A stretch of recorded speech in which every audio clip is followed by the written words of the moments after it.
Hi, my name is Larry Jordan. When Mike Horton asked me to give a presentation to the LA Creative Pro user group last week, I was delighted. But that night, they had some recording problems. So Mike asked me to re-record my presentation so we could post it to the web. This is what I presented last week to Mike and the user group. And before we start, grab your camera and take a shot of this. These are probably my absolute most favorite keyboard shortcuts inside Final Cut. There's a baker's dozen of them. I use these in every edit because they make me so much faster. Apple Final Cut Pro is an amazingly deep program. It can do things that no other editing software can, but sometimes figuring out how to make the most of Final Cut is not as intuitive as you might think. Tonight, I'm going to show you some super secret Final Cut tips to help you make the most of this application. Let's get ourselves started with some basic keyboard shortcuts. The JKL keys come first to mind. Put your playhead anywhere in the browser or the timeline. Type the letter L to play the clip. K stops. J plays in reverse. Type the letter L twice. You're playing at double speed. Type the letter J twice. You're playing double speed in reverse. L 3 times. You're playing at 4x speed. J 3 times. You're playing in reverse at 4x speed. But if you hold the K and the L keys down at the same time, you're playing slow-mo forward. J and K, you're playing slow-mo in reverse. So even without touching the spacebar or dragging the mouse, you can easily review a clip just by using the J, K, and L keys. We know that we can set an in at the position of the playhead by positioning the playhead where we want the in to start. Type the letter I. Put the playhead or the skimmer where you want the clip to end. Type the letter O. But now it gets more interesting. Type Shift I to jump the playhead to the in. Type Shift O to jump the playhead to the out. Option I deletes the in. Option O deletes the out. To mark the entire clip, either click the clip or type the letter X or the letter C. To get rid of all the ins and the outs, type Option X. So Option I deletes the in, Option O deletes the out, and Option X deletes both the in and the out. We're very familiar with dragging out to select an in or an out, and we can select an in or an out inside the clip.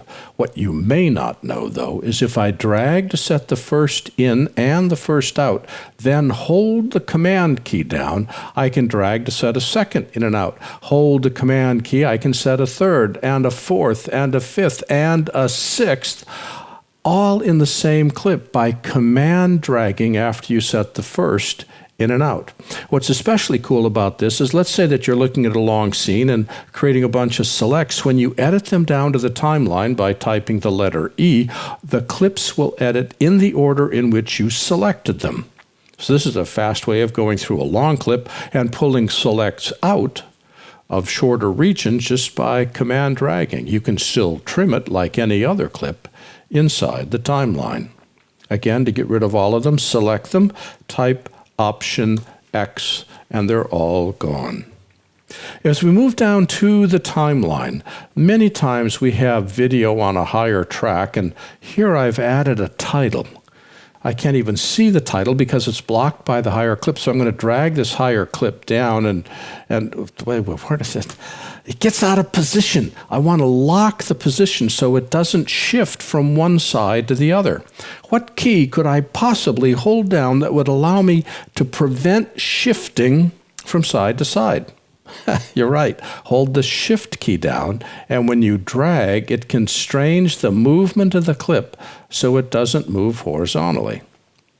Another concern that many people have is that when we have clips attached to primary storyline clips, these are called connected clips, when we drag the primary storyline clip, the connected clip drags with it. You know, it's impossible to move a primary storyline clip without the connected clip moving at the same time. In fact, we can't do, wait a minute, I just moved it. How can I move a primary storyline clip without moving connected clips attached to it? Well, it's a very grave decision. If you hold the grave key, that's the one that's at the bottom of the tilde key, right underneath the escape key. When you press the grave, sometimes called grav, the grave key, it moves a primary storyline clip without moving connected clips that are attached to it, which is really kind of cool. Now, the other problem that I've got is this B-roll right here. This B-roll actually belongs to this clip. So I don't want it attached to this clip, I want it attached to that clip. But connected clips are always attached based upon the first frame. To change the connection, hold the Option and Command keys down and click where you want the connection to be. And now I can connect it to whatever clip I Option, Command, click. Notice that little hooky thingy right there? Okay, that's now attached to the first clip. Now it's attached to the second clip by holding Option, Command, and clicking where you want it to go. If I delete a clip, if I simply press the Delete key, notice how it deletes the clip and closes up the timeline, but sometimes you don't want that. Sometimes you want to leave a gap. On a full-size keyboard, if you press the forward Delete key, you'll leave a gap, but on a laptop, what do? Press the FN for Function key and type Function Delete, and it replaces the clip with a gap, so the clip is gone. But it's now been replaced with this black gap, which does not change the timing of your storyline. Another thing that we often want to do is to look at the transition between one shot and the next. Well, if we put the playhead on that transition and type Shift ? Shift ? backs up a couple seconds before the position of the playhead, plays through the position of the playhead, and stops a few seconds after it. That timing is determined from preferences, and if you click the playback button, see here where it says pre-roll and post-roll duration, when you type Shift ? that preference says that the playhead will back up 2 seconds before its current position and play through 2 seconds after its position. You can change that to any number you want by going to Playback Preferences. Another thing we can do is if I put my playhead here and type the / key, it will play the entire selection.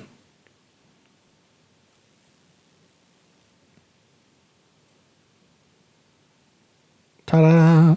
If I type Shift Option O, will play the selection and stop at the end of the selection. In other words, it plays from wherever the playhead is to the end of the selection. Now, another one that I like and use a lot. Let's say I select an edit point here. Type Shift X.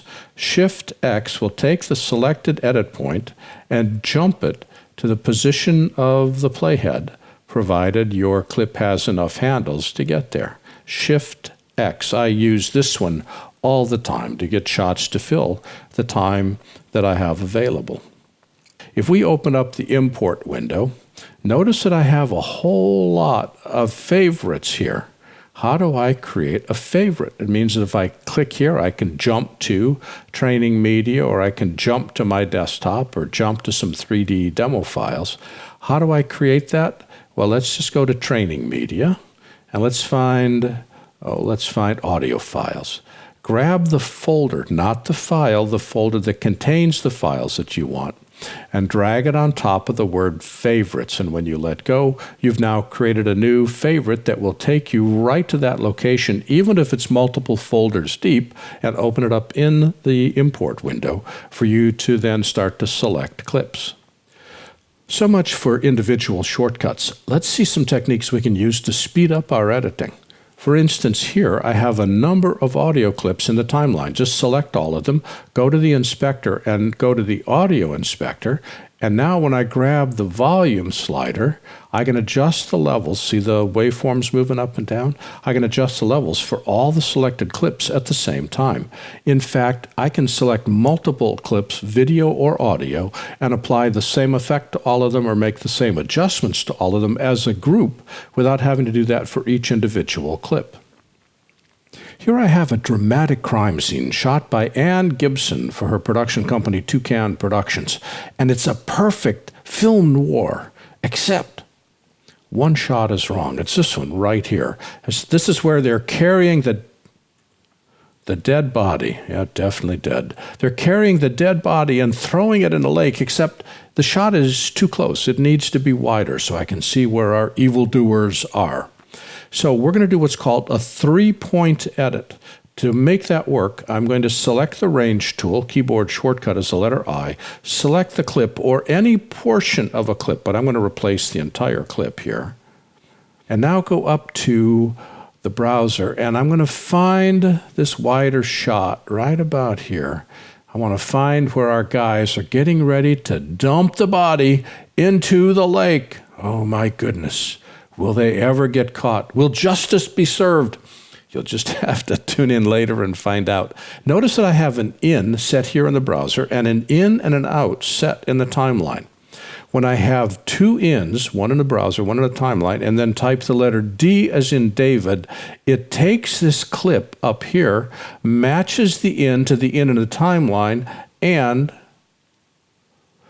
uses the duration of the timeline clip to determine where that shot comes out. Normally, we would use the duration of the browser clip, but we're actually using the duration of the timeline. Now, you would say, Larry, why don't you just use a replace edit? And if it's a whole clip, I can.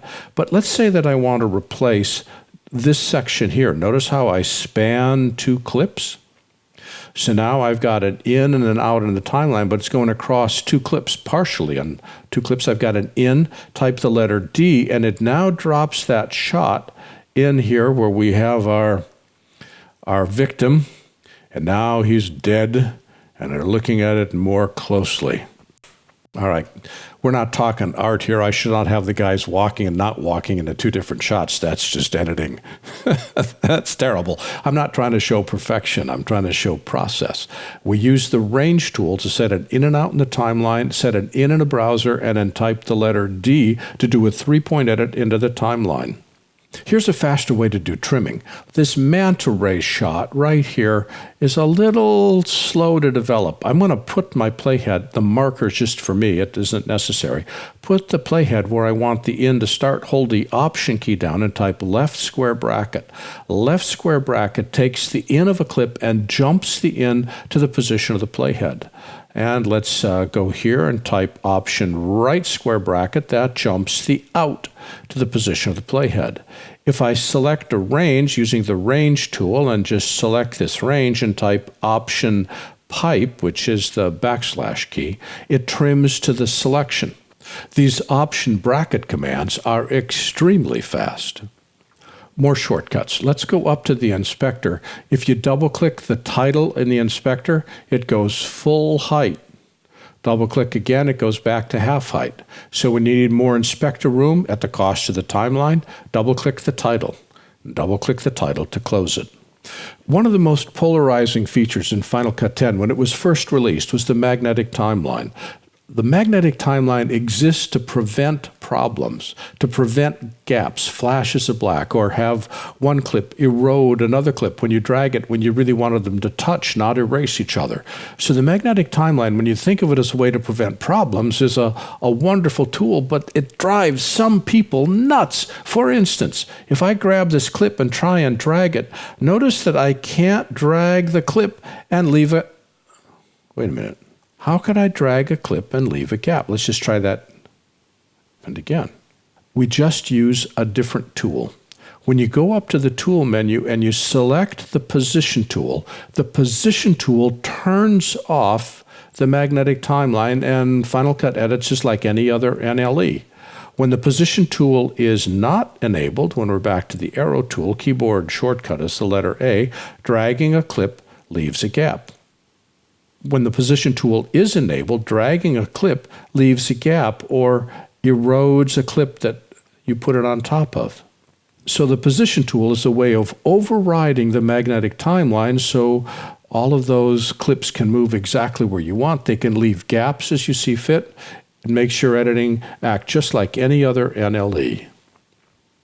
Here's another cool trick. You've got so many clips and you're cutting so quickly, it's sometimes difficult to know if you've used a shot before. Well, Final Cut will flag any clips that you're using more than once inside the same timeline. Here's how this works. Let's go up to the View menu and go down to Show Duplicate Ranges. And notice here these hash marks on sea turtle. This indicates that I've got this shot is duplicated here and here. So it shows you the duplicates. If we go to the timeline index and click this downward pointing chevron right here, show clips with duplicated ranges. See these hash marks? This shows you that sea turtle is used 3 different times inside the timeline. And when you click on it, it will take you, let's just do Shift Z to get things to fit, take you to that particular clip. So we used it for the first time at the beginning of our project, then we repeated it here, and we repeated it here, and the blue lines indicate who's the source and where the duplicates are. To see that, we went to View, Show Duplicate Ranges. When you're done, hide duplicate ranges, and they're hidden again. Well, this speaks to a bigger problem. The bigger problem is I'd like to know what shots I've used so I don't duplicate the shots inside the timeline. Well, that is also possible. Let's close the timeline index, and let's go up to the View menu, Browser. Under Browser, see where it says Used Media Ranges. And let's switch to here. See that gold bar and that gold bar and this gold bar? That gold bar indicates shots that I've already used inside my project. So I can avoid using the same shot by just making sure to select stuff outside that gold bar. To view that, you go to View, Browser, Used Media Ranges. And if you don't want to see the bar, turn it off by unselecting it. One of the editing features I really like inside Final Cut is its ability to switch instantly between editing source media and proxy media. Proxies are a good choice because you're able to reduce the load on your storage, decrease wear and tear, and you're able to do multicam editing much more effectively with proxy media than you can with the source media, at least for creating the rough cut. Then go back to source media for final color grade and output.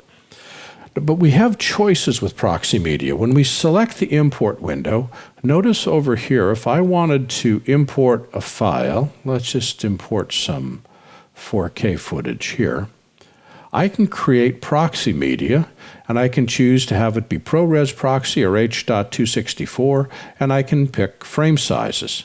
How do we decide which to use? If you want the smoothest editing with the highest image quality, always select ProRes proxy at 50%. If, on the other hand, you need to share those proxies with another editor and you're transferring over the web, select H.264. H.264 is about 1/10 the size of ProRes proxy, but it doesn't edit as effectively due to the way that H.264 is compressed. If you're editing on your own system and you're looking for smooth editing with no problems and the highest possible image quality, select ProRes proxy at 50%. If you're sharing files over the web with another editor, select H.264 because H.264 is 1/10 the size of ProRes proxy. But it doesn't edit as effectively. It doesn't edit as smoothly. You're likely to have choppiness in your playback or perhaps drop frames, especially for multicam editing. So in general, always use ProRes proxy. The files are slightly bigger, but the payoff is much less hassle in your editing, unless you have to share the files, in which case select H.264. There's a hidden window that you may find helpful when you're working with Final Cut, and that's called the Event Browser. Let me illustrate what this does. This is the browser here. By the way, to hide the sidebar, click this icon. That hides the sidebar. To hide the sidebar and the browser itself, type Control-Command-1. Control-Command-1 hides the whole browser. Let's just hide that. Go up to the Window menu, go down to Show in Workspace, and show the Event Viewer. What the Event Viewer is a preview window. So if I skim over here, we'll turn on skimming. Notice that the Event Viewer is allowing me to see what the shot is that I'm looking at in the browser, while down here, the right-hand window shows me what is inside the timeline. So sometimes it's useful to be able to find exactly the spot you want to say, okay, there's my in, and there is my out. I want to see it on a bigger window and compare it with the shot it's going to be cutting with here. go up to here, and make sure that by being able to preview, I can get a much better handle on exactly where I'm setting my ins and my outs. I'm comfortable enough in the way that my material gets cut. I don't need a preview monitor, but it's there. It's just hidden, and you can find it by going up to Window, Show in Workspace, and enabling the Event Viewer keyboard shortcut is Control-Command-3. This is a multicam project. If I double-click it, there we go. I have 3 tracks of 4K video. So this is a UHD project, and I want to look at all these clips at the same time, which is what multicam is for. Here's the challenge. The challenge is multicam soaks up bandwidth on your computer like nobody's business. I've opened up Activity Monitor, and we want to watch these 2 numbers down here.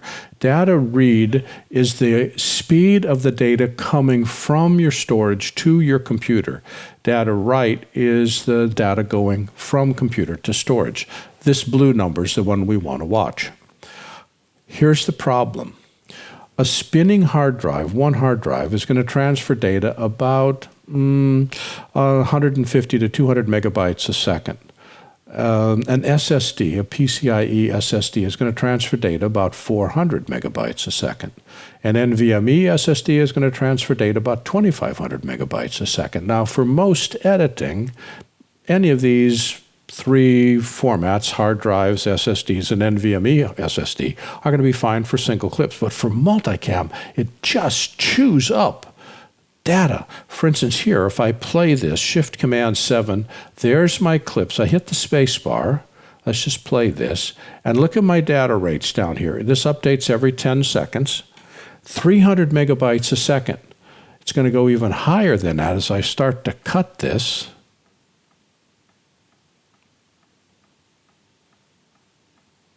$353 megabytes a second.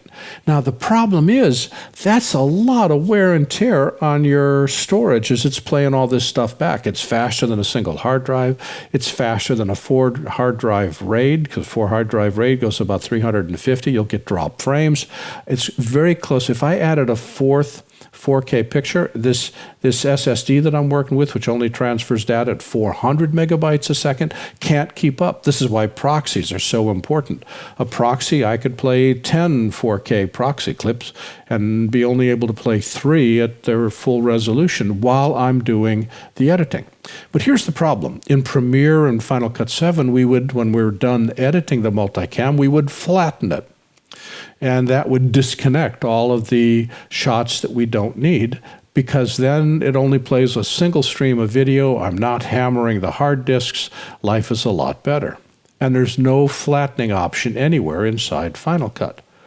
What I discovered as I was writing my most recent book is that if you hide that angle editor and hit the spacebar to play, look at my data rates. 55 megabytes, not 400, not 350, but 70. The reason is when this is showing, when the angle editor is showing, Final Cut plays all the clips that are attached to that multicam. Notice we're back to 300 megabytes. When the angle editor is hidden, Final Cut only plays the clip that's inside the timeline. This is so cool, because now I can go back and open up the angle editor and continue cutting that multicam clip, which I can't do once it's been flattened in, say, Final Cut 7. All of that multicam has been disconnected. I have to rebuild everything from scratch. With Final Cut, I don't. I just open the angle editor, and now I'm playing all the clips at the same time. And if I close it, all of those clips are still connected but not playing, and I'm not wearing out my storage. Isn't that cool? During this demo, I've crammed more than 75 tips into 25 minutes, but it just scratches the surface of what Final Cut is capable of. In fact, I just finished a new book called Final Cut Pro Power Tips. It contains 547 tips, shortcuts, and hidden workarounds that'll make you a whole lot faster editor inside Final Cut. And You can save 35% if you use the discount code Jordan. Go to peachpit.com/FCPpower, and you can get a Kindle version, a PDF version, an ebook version, or a hard copy version that you can take notes in. It has keyboard shortcut tables. It has explanations of the fundamentals of video. It's my 11th book, and I'm incredibly proud of it. Take a look at Final Cut Pro Power Tips, and you can get it from Amazon, but the discount comes from PeachPit. I love editing with Final Cut. It's my regular editor on a daily basis, and sharing these super secret Final Cut tips is always fun. I shared more than 70 tips with you in this 25-minute demo, but there's hundreds more to look at. And explaining what those tips are and how they work was the purpose of today's presentation. My name is Larry Jordan, and thanks for joining me. And Mike Horton, thank you for the opportunity to present at the LA Creative Pro User Group. Thanks.